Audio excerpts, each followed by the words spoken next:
Olá, eu sou Laurenice Pires, sou pesquisadora em saúde pública na escola, sou doutora em saúde pública e assistente social de formação. Eu sou uma mulher preta, de cabelos de tranças na altura dos ombros, estou vestida com uma blusa marrom, um colar afro colorido, uma calça também estampada. Estou sentada numa sala que tem ao fundo um painel com alguns quadrados coloridos. Eu estou ao fundo de um quadrado amarelo, um quadrado branco e um quadrado azul e preto que tem a imagem de uma pessoa com as mãos nos braços. Os determinantes sociais de saúde são condições econômicas, sociais, políticas que vão interferir na saúde da pessoa, do indivíduo ou de uma população.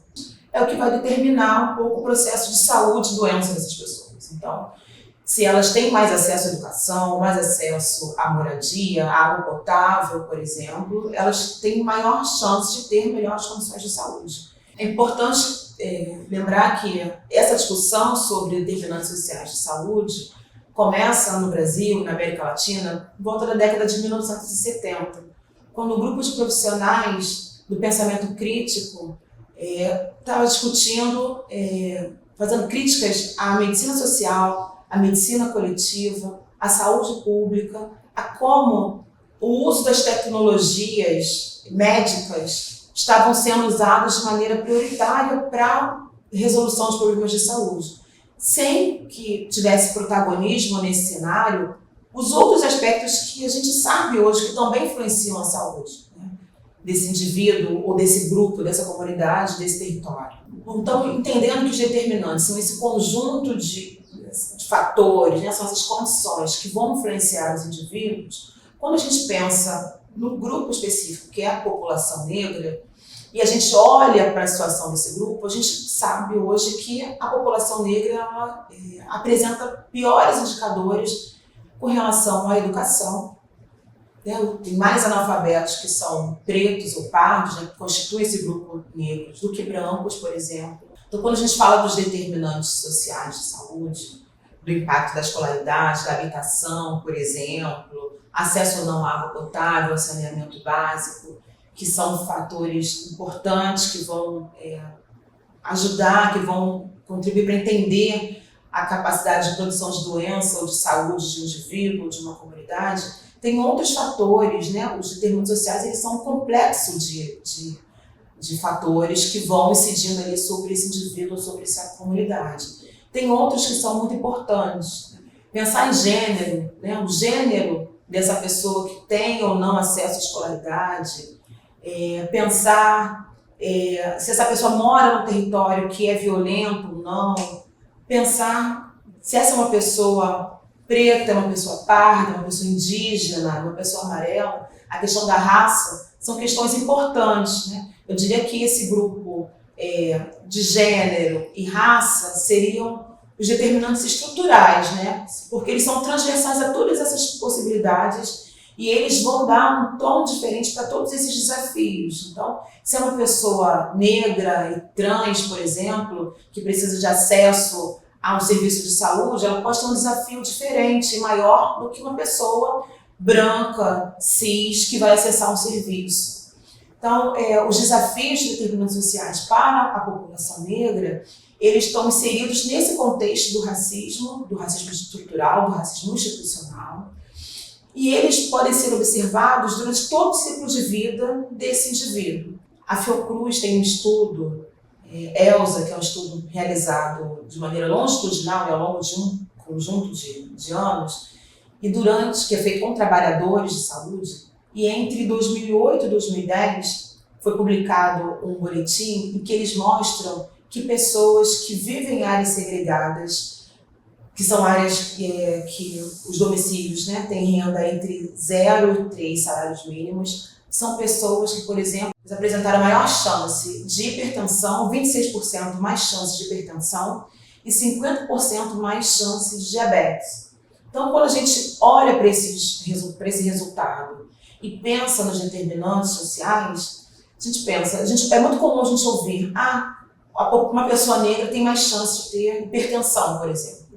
Mas por que será que a pessoa negra? Será que é só uma questão biológica?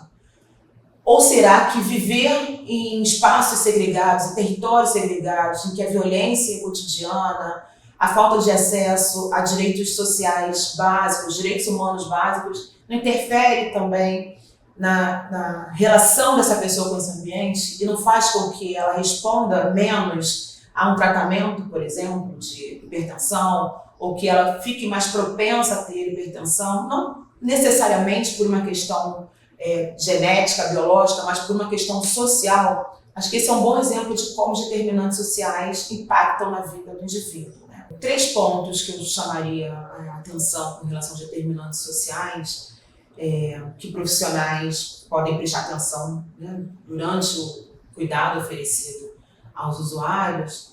Primeira coisa, eu acho que é a escuta.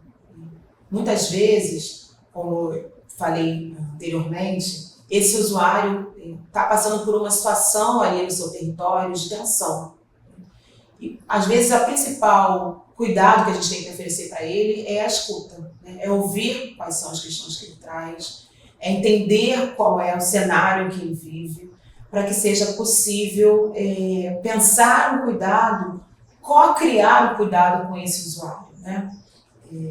Muitas vezes é muito menos do que só a medicação. Não que a medicação não tenha importância, mas a escuta tem um papel central. Então, muitas vezes é ouvir esse usuário, acolher as suas questões, as suas angústias e pensar com ele algumas possibilidades. A segunda dica tem relação com a Política Nacional de Saúde Integral da População Negra. A gente sabe que a equidade é um dos princípios do SUS e então, existe no Brasil uma política que foi pensada especificamente para a saúde da população negra, considerando as especificidades, as demandas e a realidade desse grupo étnico-social brasileiro. Então, pensar estratégias para discutir a Política Nacional de Saúde da População Negra dentro do serviço é uma forma de contribuir para o enfrentamento, né, para a melhoria dos determinantes sociais de saúde. Já que a gente sabe que o racismo ele é um determinante central, estrutural, dentre os outros determinantes de saúde. E aqui no curso, vocês vão ter materiais sobre a Política Nacional de Saúde da População Negra que pode contribuir para o início, ou a qualificação, ou a ampliação dessa discussão dentro dos serviços. E por fim, uma outra contribuição que eu gostaria de deixar com vocês, compartilhar com vocês, é o preenchimento do quesito raça-cor.